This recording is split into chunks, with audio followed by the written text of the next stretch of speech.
Welcome to Keeping Score. I'm Rick Horrow. Each week we bring you insights from the playmakers, deal makers, and rule makers in the world of sports.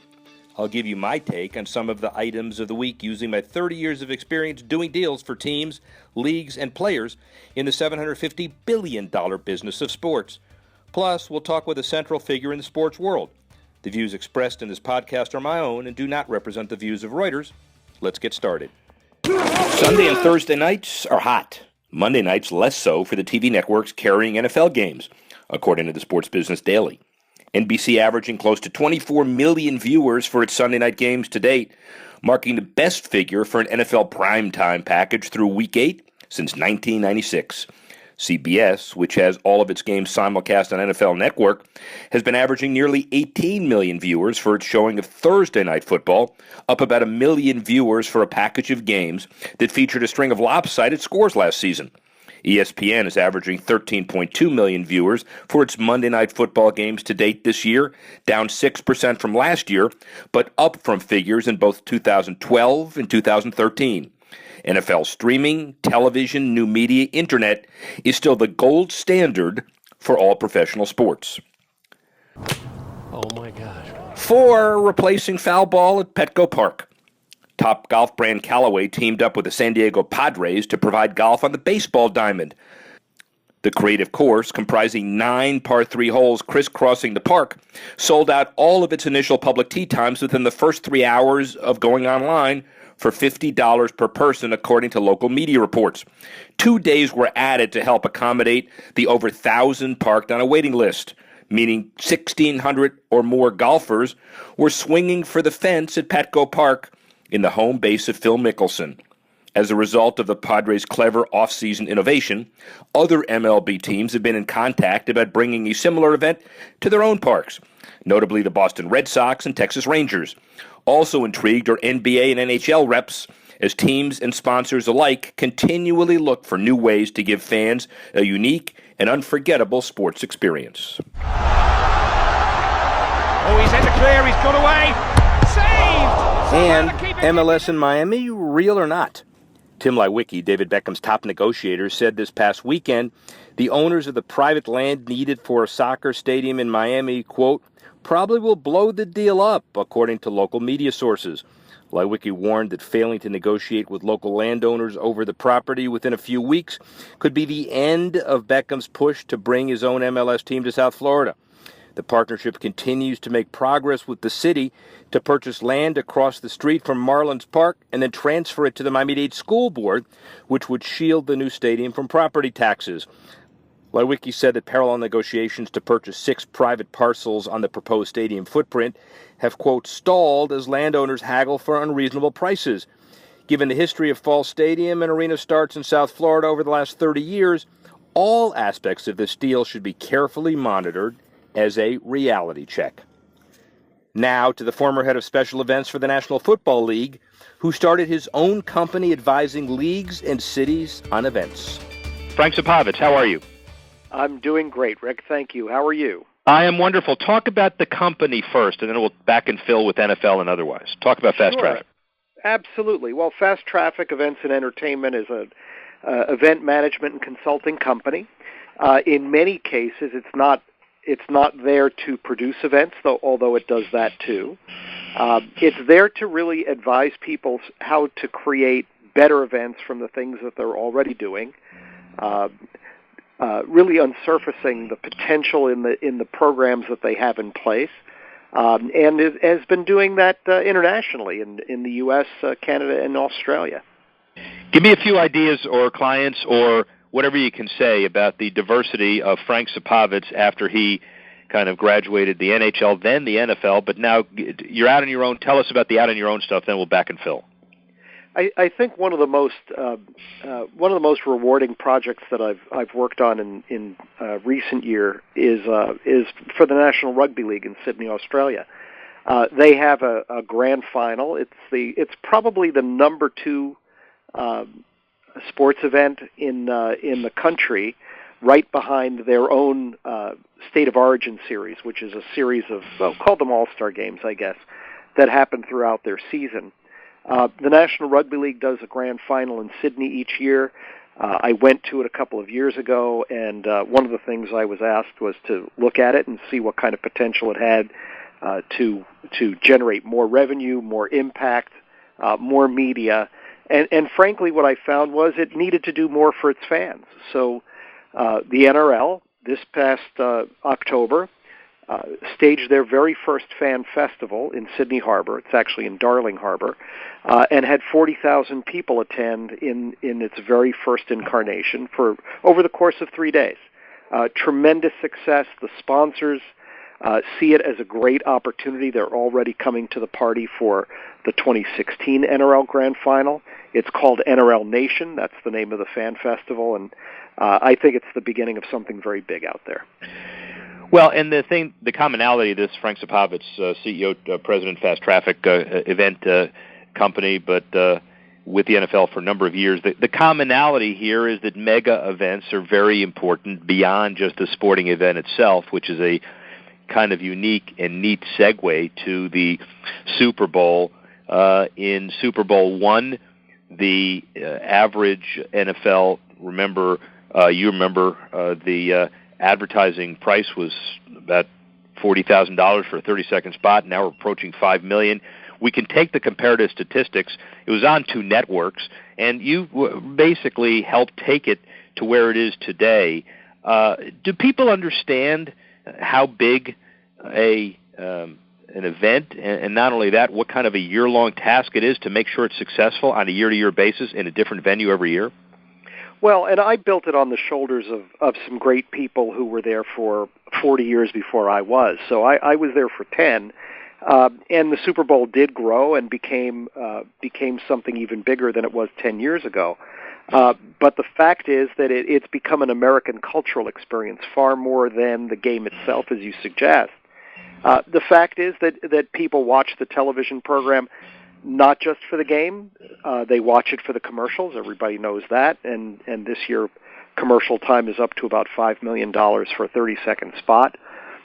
They also watch it for the halftime show. That's become an even more widely watched show than the game itself in many cases. Before 1992, the halftime show was a time when people changed the channel to something else. Now they're watching the show or actually tuning into the halftime show just to watch that. The fact is, it's also a great fan event in the city in which it's held.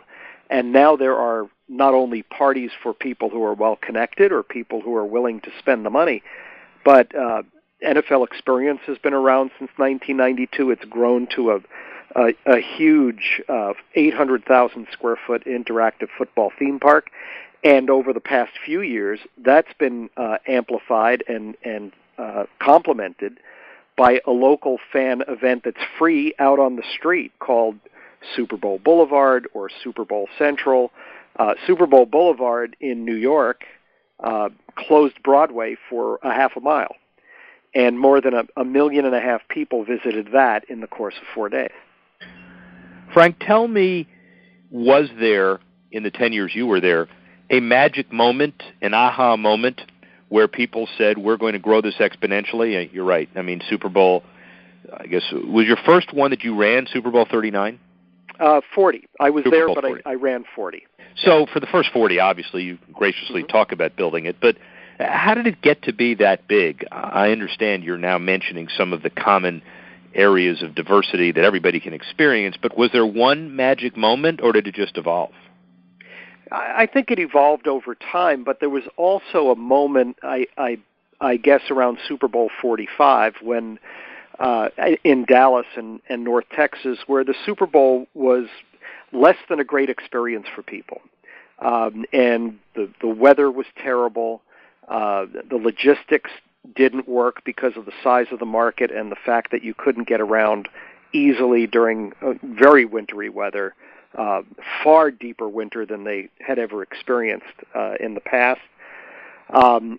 Seats that were not ready for people to occupy. It was just a difficult experience for people who attended and for people who worked there. As a consequence, sponsors felt like they didn't have a great time. Partners didn't experience great moments. The game was the game, and it was terrific. Green Bay and Pittsburgh, just tremendous, and the Black Eyed Peas did a great show. But it was very, very difficult on people, and ticket prices, as you said, the economics keep growing. Ticket prices now are around $3,000. Back in at Super Bowl I, it was $12.50. So you really have to deliver something that is extraordinary because the Super Bowl demands that, and the fans demand it, and they deserve it. So after that, we fell back and said, what are the pieces that are missing that would make this the great experience it's reputed to be, and that often it is? And everything from great fan service to better logistics and better movement around the marketplace, but also programming. The introduction of NFL House, which is a sponsor oasis, if you will, for 4 days. That was something that was introduced after Super Bowl 45 because it was felt that we wanted to take care of our partners better. Doing more for fans that were able to experience things from behind the scenes, like a fan-accessible media day, that you could come and there'd be a show, which is media day itself, previously closed to the public. That came out of the difficulties of Super Bowl 45. Super Bowl Boulevard, something or Super Bowl Village, as it was called in Indianapolis the next year, that was something that the city did and the host committee did, but that we continued on into New Orleans and New York, and then ultimately Phoenix last year, and this year in San Francisco. So making things more accessible, and also concentrating the activity in a smaller area so that you could tell where Super Bowl lived, without having to go 40 miles from one end of Super Bowl to the other. It was more important to concentrate activity so that all the excitement would be in a place that you could get to and visit and spend the day or the weekend. Frank Sapovitz, former NFL, now runs Fast Traffic, his own company, facility development, event development company, more precisely. What do you think of the long-term future of the Super Bowl? The biggest complaint people have, I guess, is the perception of inaccessibility to the common fan, the high prices, the corporate suites, and the like. You just explained why some of that is erroneous, but will the Super Bowl move to something that is almost inherently corporate, or is there an opportunity for that middle ground? Well, I think it's going to continue to be expensive and difficult to get a ticket to, so it'll be exclusive in that regard. I don't believe that it really is corporate. There are clearly corporate parties, but at the end of the day, 35% of the tickets go directly to the teams that are competing in the Super Bowl. So 17.5% of the ticket inventory goes to one team or the other. And I will tell you, having been in the stadium for more than 10 Super Bowls, we know that there are fans in the stadium. They spend a lot of money to be there. But there are clearly fans, and look in the audience at any Super Bowl, and you'll see at least 2 sets of jerseys represented there. So are corporations there? Absolutely. Are some of those 35% going to corporate partners of the clubs, or are they going to suite holders and club seat holders? Sure. But at the same time, there's a lot of fans who really want that bucket list experience, and they are going to Super Bowl, no question about it. The larger population of fans are going to the fan festivals throughout the course of the week, and that's where they're having the very best time that they possibly can. So I don't believe it's entirely corporate, but I do agree that it's incredibly expensive. And it's going to continue to get expensive because the supply is small. Stadiums are getting smaller, so there's going to be fewer tickets available. And once upon a time, there was a minimum of 70,000 tickets that you had to make available, or you had to have a seating capacity of at least 70,000. Now it's not not a requirement anymore. So you will see, and you have seen, stadiums with less than 70,000 seats host a Super Bowl, like in Indianapolis, for example, and that's okay, because what the NFL is looking at is putting the best experience together in the best buildings, and Indianapolis was one of those. Couple more left. One is about the scarcity of Super Bowls. Give us your crystal ball prediction now that you're no longer part of the decision-making process on this. What's the rotation look like long-term? The tourist destination infrastructure venues always get their regular rotation slots, I assume. What about the northern undomed Super Bowl process and those communities in the middle? Sketch out what you think a 20-year Super Bowl window looks like.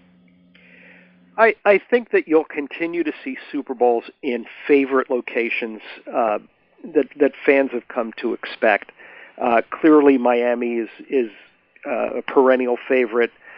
New Orleans is a perennial favorite. Those are cities that frankly are an event to go to, and you don't even have to do that much to make it a great experience, because those are great places to go. I think you're going to see a Super Bowl get back to Southern California just as soon as you have teams in Southern California. I don't think that's going to take very long at all. And then I think that will go back into what you called the rotation. It's inevitable, and I think it's the right thing. So the warm weather opportunities, create great experiences, but football is a cold weather sport, no question. I think after that, you'll see it continue to go to new stadiums. Minneapolis clearly is going to be hosting a Super Bowl in 2018 because it's a new stadium, just like Indianapolis hosted it in 2012 because it was a new stadium, the Superdome because it was a renovated stadium. Miami is in queue right now because it's both a warm weather and a new stadium, or largely renovated stadium by the time they're done with it. Atlanta's in the mix because of their new stadium. So I think it's a great incentive for municipalities and markets to be able to attract Super Bowls and the economics that are behind a Super Bowl. No question in my mind. Pittsburgh. Then you asked about the cold weather, and frankly, New York, New Jersey broke that mold. Yep. It was a tremendous Super Bowl experience. It was 12 degrees Fahrenheit when we opened Super Bowl Boulevard, but it was 51 degrees when we kicked off the ball. So it's not a great indicator game-wise, but in terms of people being out in the cold, they were out in the cold by the millions. So can or should or will Pittsburgh or Charlotte or Nashville or other outdoor stadiums that would be in the elements that would be colder or coldest, I think that those opportunities are out there. I think that there's some great intrigue to playing the Super Bowl out in the cold, as long as you have the infrastructure to be able to support a Super Bowl in that city.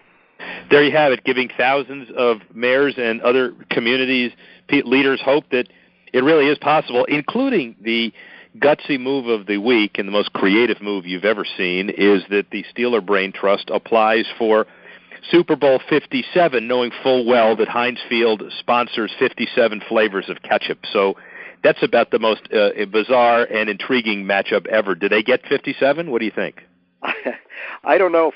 San Francisco didn't get 49; they got 50. Yeah, that's well. That's what Frank Sapovitz is on for some historical perspective. Thank you very much, Frank. Really appreciate it. You got it. Thanks for listening to this edition of Keeping Score. I'm Rick Horrow. The producer of the show is Alex Cohen. Audio producer Adam Wiesen. Technical assistance provided by Jamie Weber, Tanner Simpkins, and Carlos Waddick. The executive editor of Reuters Digital, Dan Colarusso.